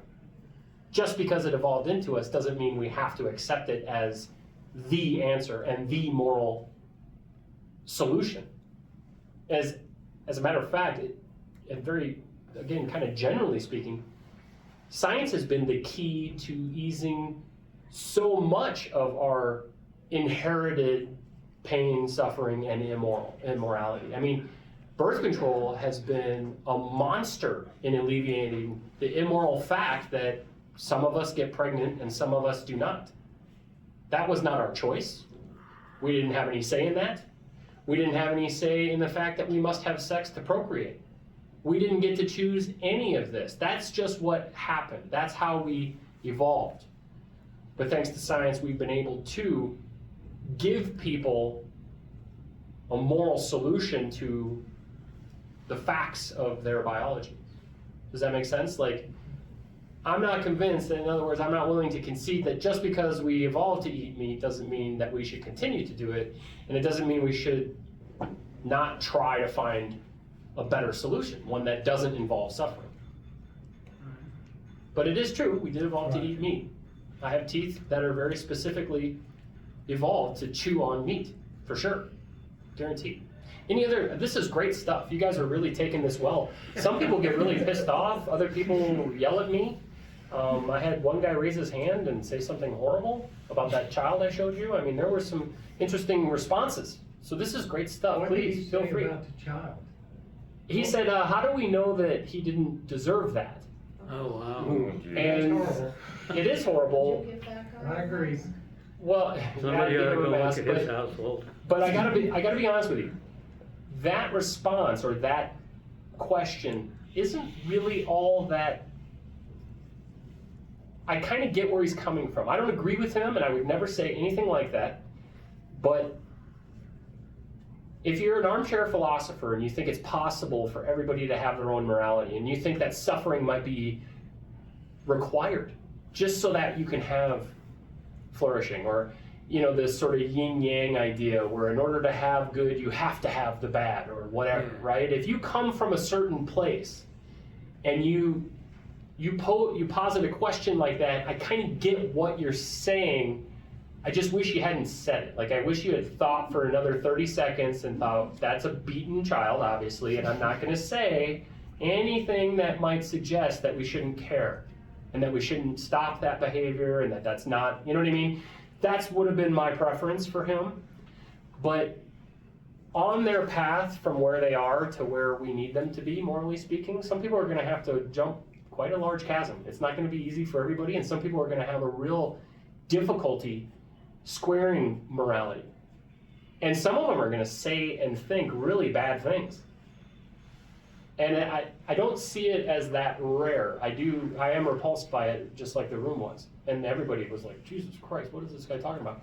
And I kind of pushed him and held him to the fire a little bit, but I let him go a little bit too, because we have to convince people like that is suffering, and that's worth using science to alleviate, and to educate, or whatever it is that would solve that.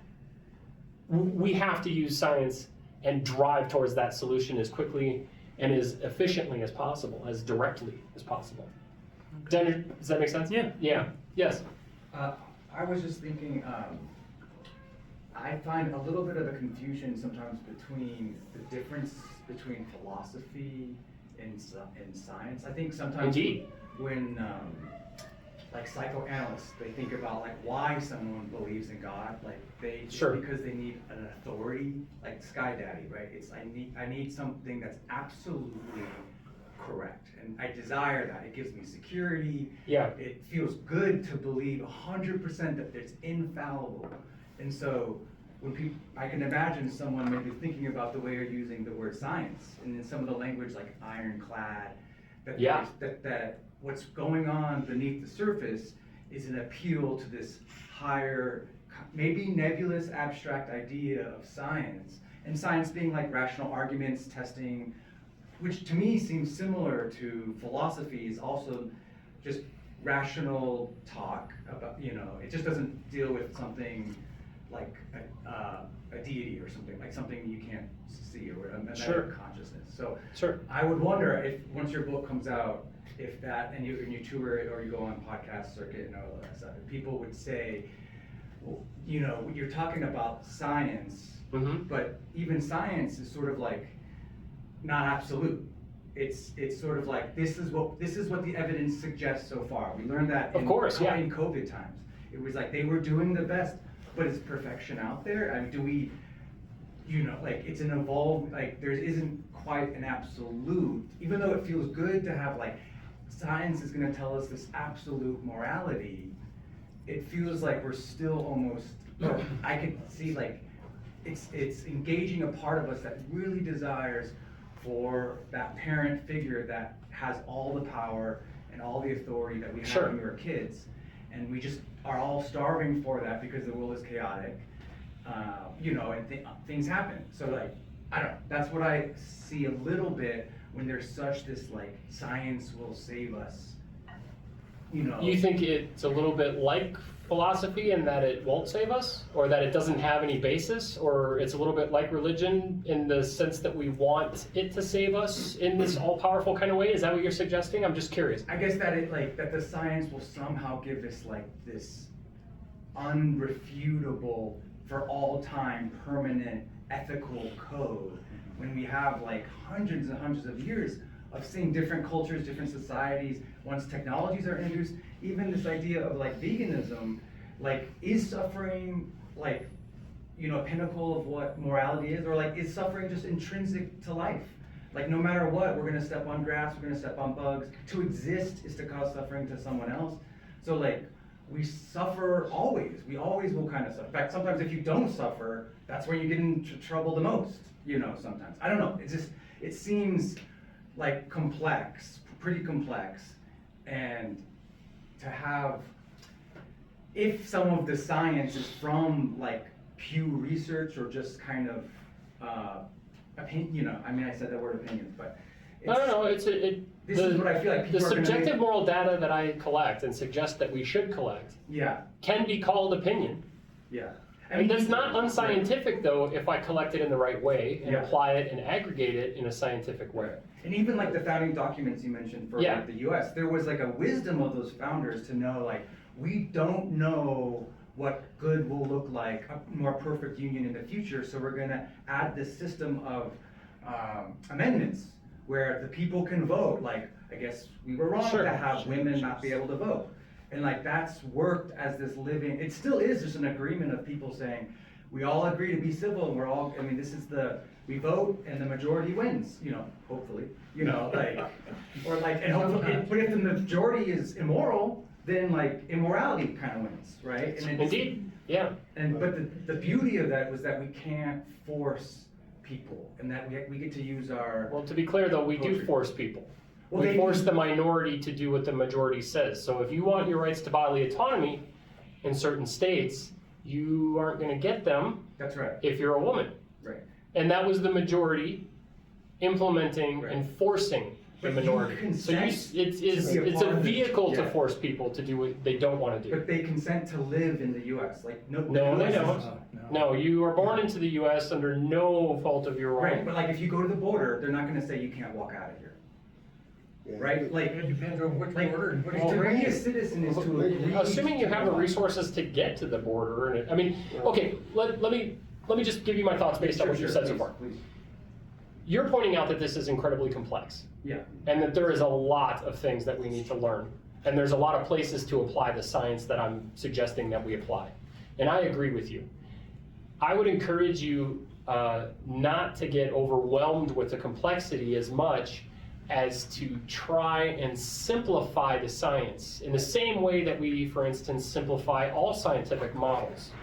The models that we generate in science are generally incredibly simplistic compared to the actual reality of the science that we're dealing with. So the science of cosmology and Big Bang and biology and abiogenesis and all of this are very simplistic models in comparison to the actual complexity of what we're trying to resolve or what we're trying to understand. And I would just encourage you to look at it in that way and recognize, yes, the breadth and depth is staggering, but that doesn't mean we shouldn't do it. That doesn't mean we shouldn't get down to the hard work of sciencing the shit out of it. And that doesn't mean that this is futile. It shouldn't be a fatalist conclusion that because it's so vast and because it's so big, I don't know, I can't, we won't, let's not. It should be, yep, and let's pick a very specific aspect of it and get that science in there and figure out what's going on. And find out what model we can start to apply and then get that model into peer review. See who can demonstrate that we're false. See if we can withstand the onslaught of the scientific process and that method. But I would also say that I commend you for being open-minded enough to be thinking about all these different aspects. I mean, some people can barely see past their own faces. So it's very important what you're bringing up, and we have to be engaging in it in a very mindful and thoughtful and elaborate way, but not to the detriment of the science. It's not a fatalistic conclusion. It's not, oh my God, the moon's so far away and there's so much involved and we have all this math to solve, let's not go to the moon. That's gonna be fucking hard. What's step number one? How can we simplify this to get our brains wrapped around just the part where we propel off the planet? Escape speed. Okay, let's just focus on that. How do we get to escape speed? Or what? It's not velocity. Escape velocity. Thank you. Sorry, I'm not a scientist. But how do we get to, how do we engineer a thing that can go that fast? Where do we put it? I guess Houston. That sounds like a good idea, right? Where do we put this stuff, right? Like, how do we do it? Like, do you understand my point? Like, I get what you're saying, I but just think some people might say, like, and they it's do. like a book that's like, it's an answer looking for the questions, and the answer is science. Correct. And that the whole book is meant to just find a way to say science. I do have answers in the book, though. I mean, this is a summary, so we can solve abortion readily and easily with science, hard data, right now. But go ahead. Just step into this, and I think it's what you're talking about. Conclusions that you get from, say, a science of morality aren't necessarily all going to be ironclad. It's got some. The way I like to put it is in science, physicists tend to think of themselves as in a real hard science. They can come up with absolutes. Magnetism behaves this way, bam. You don't have to like it, it just does. I'm a biologist. We have what you refer to sometimes as a squishy science. Not just because our stuff is squishy, but cells behave certain ways, but it's not too hard to suddenly find the culture that was a monoculture suddenly doing something weird. So, it's got a lot more variability. When you get into the social sciences, they can come up with some pretty good conclusions, but now they're starting to have more variability. Psychological sciences, the way these things work in any individual, if you're bipolar, you're not going to be the same as that person who's bipolar. So there's more, there's sciences that are more hard and definable, and sciences that are more broad and squishy is the word I like. Sure. And I think a moral science is going to fit into the broad squishy one. You're not always going to have a real hard line. This is how you behave in every circumstance, and there's no objections, and all you have to do is, read the book, and there's my answer. It's going to be squishier than that. No, I think the answer that I have to that, though, is the science is worth doing. Let's get to the science and find out how squishy it is. Yeah, I'm not sure it is squishy. I don't even know if it's hard or squishy, or if it's really that complex or not. I don't know. Yeah. Let's do it and find out. And if it does end up being hard or squishy or difficult or whatever, we'll handle that. We've handled that before. And it just means we have to do more of it, and we have to do it with better tools, or we have to invent better tools. I mean, physics was kind of squishy for a while until they invented some decent tools to actually see into the cosmos, right? I mean, before we knew anything about Big Bang cosmology, it was really squishy past a certain time and space, right? I mean, we didn't know anything about what was going on out there, but now we know a ton because we invented the right tool. And it's getting And more they're all- squishy. And they're all like that Perhaps. because the psychological sciences, bipolar initially wasn't even a diagnosis. No, I follow you. And then now they've got bipolar 1 and 2, and still people don't always behave the same, but they keep researching it and trying to get, okay, now we understand why these people behave differently, so we've got two classes we can treat a little better. Sure. And, you know, so it's squishy, but you can still keep refining it till it's less squishy. And I think a moral science be the same thing. If you're gonna do it, initially, it's probably is gonna be pretty squishy, because it's a baby science. Well, there's a And lot then of as good you stuff go though that's along- pretty hard. If I And put there my may knee be- on your neck for 9 minutes, you'll die. Yeah, there are gonna That's be pretty hard. I don't think there's any question. There's no squish there other than your neck. Like, if I murder you, you'll die. You know what I there are mean? gonna Like, be- there are some squishy aspects to it. Like, should we eat meat, or have we scienced our way out of vegan or out of being carnivorous or whatever? But there's also some really hard aspects to it. So I get your point. I just would.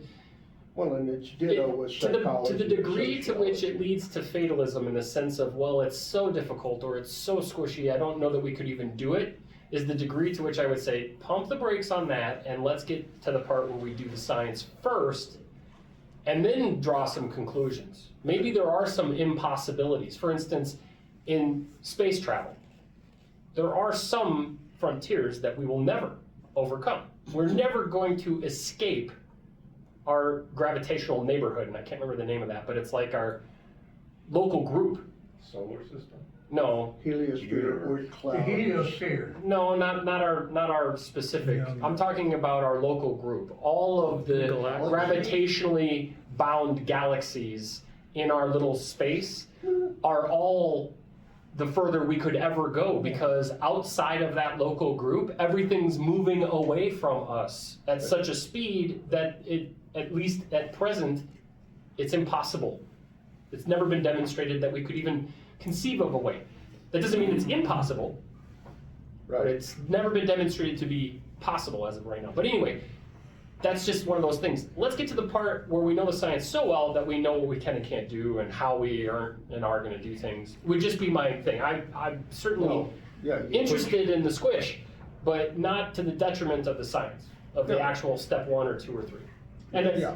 in It's this building blocks. in this It's room, it building doesn't blocks. seem to be a problem, but in a lot of groups I talk to, it's just, why even try? People are like, who would ever, I just want to go watch TV. You know what I mean? Like, they just Oh, want to no, throw up their no. hands and say it's too hard. That's like the And I get- science I of get that too. aeronautics. Yeah. People thought it was not. So let's wrap it up, Fly. folks. Yeah, we have a I at least 5 want minutes. Yeah. to shut the camera down. Paul, thank you for the talk and Thank everything. you so much. And- What a pleasure. Yeah.